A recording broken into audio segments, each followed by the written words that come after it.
Si Ginoong Len Sasman ang pinaniniwalaan ng crypto community na si Satoshi Nakamoto kung saan ang tunay na Bitcoin creator. Yan po ang siyang ating pag-uusapan sa video na ito. Pero bago po tayo magpatuloy ay nais ko lamang po munang bigyang linaw ang aking disclaimer kung saan ang nilalaman po ng video na ito ay hindi po ito isang financial advice. For education and information purposes lamang po ang layunin nito. Ayan. Si Ginoong Len Sasman ay isa po siyang kilalang figure dito sa cryptography at privacy advocacy. Siya po ay isang cyberpunk na nagtrabaho sa maraming projects na may kinalaman po sa security at saka privacy. Ang kanyang pangalan po ay muling lumutang sa mga crypto circles dahil po sa bagong HBO documentary film na pinamagatang Money Electric: The Bitcoin Mystery, kung saan ay ini-explore po nito ang posibilidad na siya nga si Ginoong Satoshi Nakamoto, ang misteryosong creator ni Bitcoin.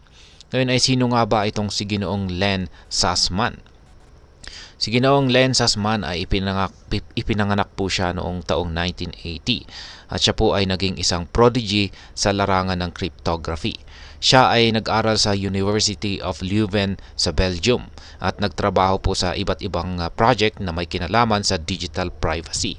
Isa sa kanyang mga notable contributions ay ang kanyang trabaho sa Mix Master Remailer, isang tool na ginagamit para sa anonymous email communication. Ngayon ay bakit nga ba siya ang pinaghihinalaang si Satoshi Nakamoto? Unang-una ay meron po kasi siyang cryptographic expertise. Si Ginoong Sasman ay may malalim na kaalaman po sa cryptography na isang mahalagang aspeto ni Bitcoin. Ang kanyang mga contribution sa larangan ng digital privacy at seguridad ay nagpapakita po ito ng kanyang kakayahan na lumikha ng isang complex system tulad ni Bitcoin. Pangalawa ay ang kanyang connection sa cyberpunk community. Si Ginoong Sasman ay malapit sa maraming kilalang figures sa cyberpunk community, kabilang sina Hal Finley at Adam Back na may parehong pinaghihinalaang si Satoshi na rin. Ang kanyang mga connection sa mga taong ito ay nagbigay daan sa mga espekulasyon na siya nga si Satoshi. At ang pangatlo ay ang timing sa kanyang kamatayan.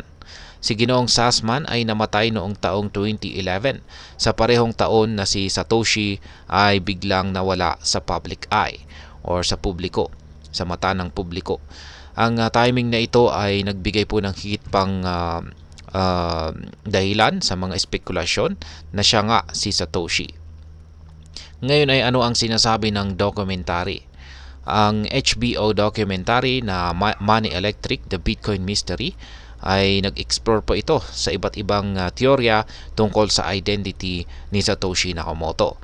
Isa sa mga pangunahing focus ng documentary ay ang posibilidad na si Ginoong Sasman ay si Satoshi. Ang documentary ay nagpakita po ng mga ebidensya na siyang nagpapakita po ng mga similarities o pagkakapareho sa pagitan ng mga online activities ni Ginoong Sasman at ni Satoshi. Halimbawa, ang kanilang mga posting patterns at ang kanilang mga interest sa cryptography at privacy. Ngayon ay ano ang magiging epekto kung si Ginoong Sasman nga si Satoshi? Kung si Sasman nga si Satoshi, ito po ay magkakaroon ng malaking epekto sa mundo ng cryptocurrency. Una, ang 1.1 million na Bitcoin na nasa wallet ni Satoshi ay maaari pong magkaroon ng malaking impluensya sa market. Ang paggalaw ng mga Bitcoins na ito ay maaring magdulot ng malaking pagbabago sa presyo ni Bitcoin.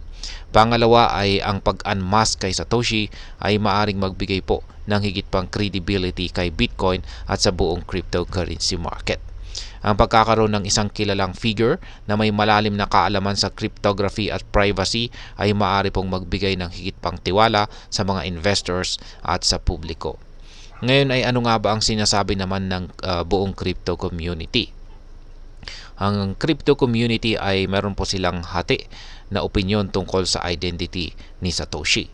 May mga naniniwala na si Sussman nga si Satoshi dahil sa kanyang mga kontribusyon sa cryptography at sa kanyang mga koneksyon sa cyberpunk community.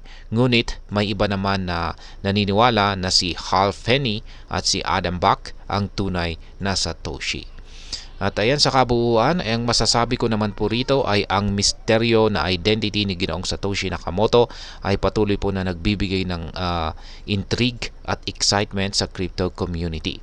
Ang posibilidad na si Ginoong Len Sussman nga si Satoshi ay isa po itong interesting na teorya na nagbibigay po ng bagong perspective sa kasaysayan ni Bitcoin.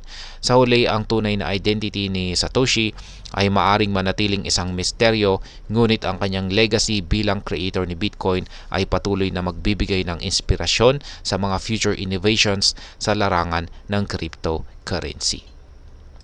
At ayan, hanggang dito na lamang po tayo sa video na ito mga ka-crypto. Sana po ay inyong nagustuhan ang aking paliwanag sa video na ito. Kung inyo po itong nagustuhan, pakiclick lamang po ang like button nito.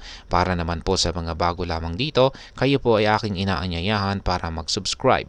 Pakiclick na rin po ang bell icon nito dahil ito po ang siyang magsisilbing notification nito sa mga bago kong videos na akin pong ina-upload sa aking YouTube channel na ito. Marami pong salamat sa panonood. Ingat po tayo lagi. At God bless po sa ating lahat.